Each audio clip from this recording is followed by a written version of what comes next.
আমি জান্নাতি না জাহান্নামী এইটাই তো ঘুম আসে না আমার কি অবস্থা হবে আমি জানি না।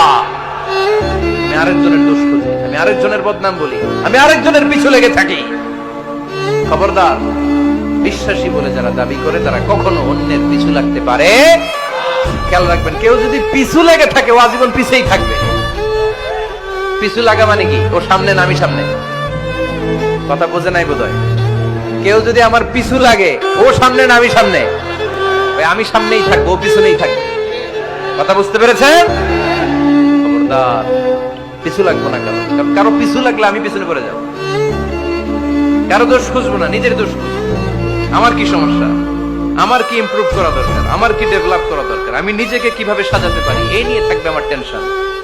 আল্লাহর দেয়া আমাদের জন্য সবচেয়ে বড় উপহার হচ্ছে সময়। আল্লাহ আপনারা এত কিছু দিয়েছে, এর মধ্যে সবচেয়ে দামি কোন জিনিসটা দিয়েছে জানেন? সময়। কি দিয়েছেন? আমাদের জীবনের সবচেয়ে দামি জিনিসটা, এই সময়টা আমরা অন্যের পিছনে লাগাই ফেলি।